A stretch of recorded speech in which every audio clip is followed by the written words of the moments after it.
안녕하세요. 난치성 피부 질환을 전문적으로 치료하는 생기한의원 강남역점의 박시영 한의사입니다. 이번 시간에는 제가 영상을 통해서 여러 차례 설명도 드리고 강조를 해드렸던 반신욕에 대해서 설명을 드리고자 합니다. 피부 질환을 앓고 계시는 분들께 제가 가장 추천드리는 방법이 바로 반신욕입니다. 그렇다면 반신욕이 왜 이렇게 중요하냐?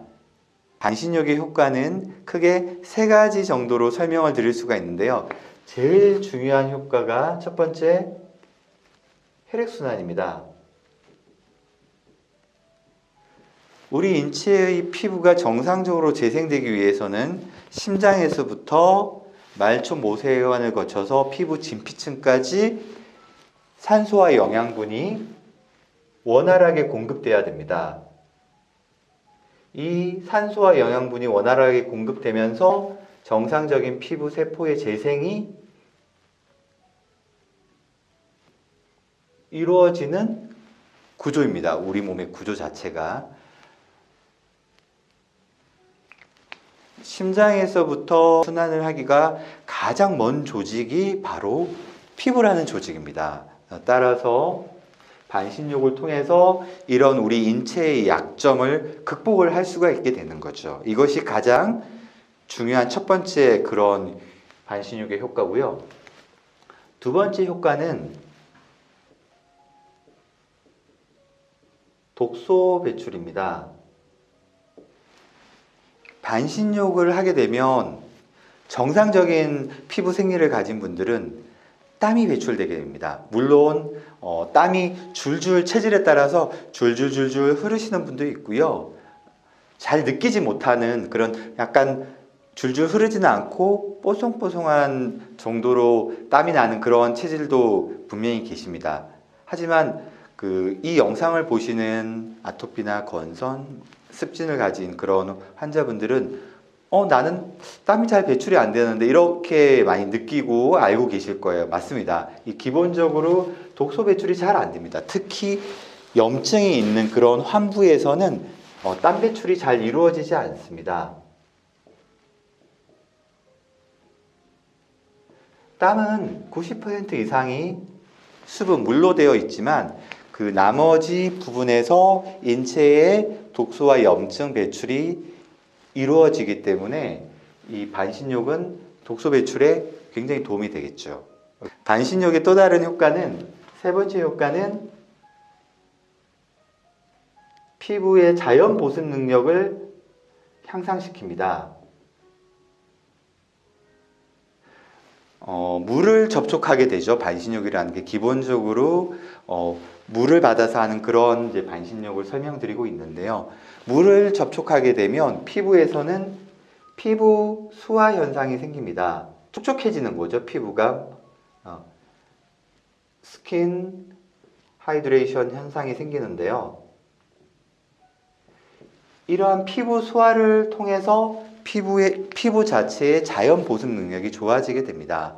이 보습제를 통해서 아무리 보습을 한다고 해도 피부 자체의 자연 보습 능력이 좋아지지는 않거든요. 근데 반신욕을 통해서 물을 자주 접촉하다 보면 피부의 수화 현상이 증가하게 되고 자연 보습력이 높아지게 됩니다. 그렇다면 반신욕을 어떻게 해야 되는 걸까요? 이게 굉장히 중요합니다. 기본적으로 제가 추천드리는 온도는 38도에서 40도 내외입니다. 체온을 36.5도라고 봤을 때 체온보다는 높아야 됩니다. 하지만 온도가 41도, 42도로 너무 높아지게 되면 정상적인 피부를 가진 분들은 괜찮은데 이 피부에 질환이 있는 분들은 오히려 자극이 될 수 있습니다. 따라서 너무 높지 않은 온도, 이 38도에서 39도, 40도 이 내외의 온도에서 시간은 최소 5분, 10분에서 30분 이내. 30분 이상이 되게 되면 오히려 피부에 자극이 되거나 체력 소모로 인해서 오히려 부작용이 생길 수가 있습니다. 따라서 30분 이내에서 반신욕을 해주시는 게 좋습니다. 사람에 따라서 굉장히 다양한, 그리고 그날그날의 컨디션에 따라서도 이 반신욕의 온도랑 시간을 적절하게 조절해 주셔야 됩니다. 가급적이면 안전하게 하시는 것이 좋습니다. 안전하게. 과유불급이라고 하죠. 이 안전이라고 하는 거는 너무 피부에 자극이 되지 않게, 나는 조금만 더 지나면 땀이 날 것 같아 하면서 반신욕을 1시간 가까이 하시는 분들도 계신데요. 그렇게 하는 방법은 절대 권해드리고 싶지 않습니다. 반신욕은 이 온도와 시간을 잘 지켜서 체력 소모가 되지 않는 범위 안에서는 하루에 한 번 이상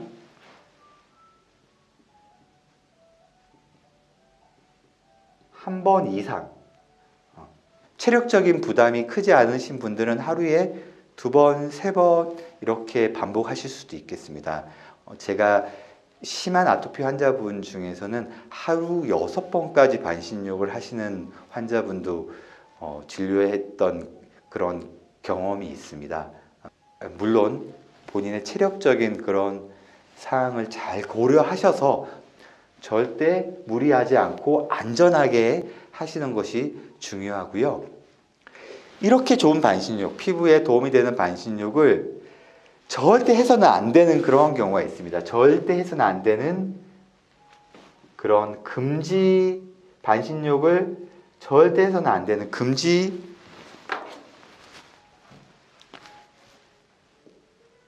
금지해야 되는 그러한 사항이 있습니다.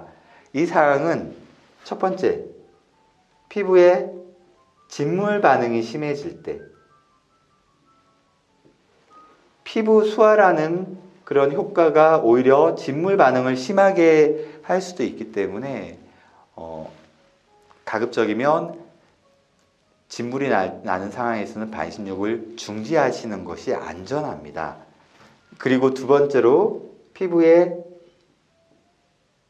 2차 감염이 발생하는 경우, 이 경우에도 역시 절대 반신욕을 해서는 안 됩니다.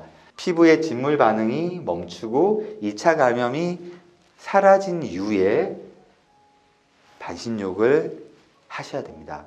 그래서 피부 질환이 심하신 분들은 반신욕을 일주일, 2주일, 한 달, 2달 꾸준히 지속적으로 하시기가 어려운 경우가 대부분입니다. 긁어서 2차 감염이 생기거나 진물이 나는 경우가 빈번하기 때문에 피부 상태를 적절하게 체크를 하시면서 반신욕을 중지했다가 금했다가 다시 재개했다가 금했다가 재개했다가 이런 패턴으로 안전하게 하시는 것이 중요합니다. 이번 시간에는 피부 질환에 제가 가장 추천드리는 반신욕에 대해서 자세하게 살펴봤습니다. 다음 시간에 더 좋은 컨텐츠로 찾아뵙겠습니다. 경청해 주셔서 감사합니다.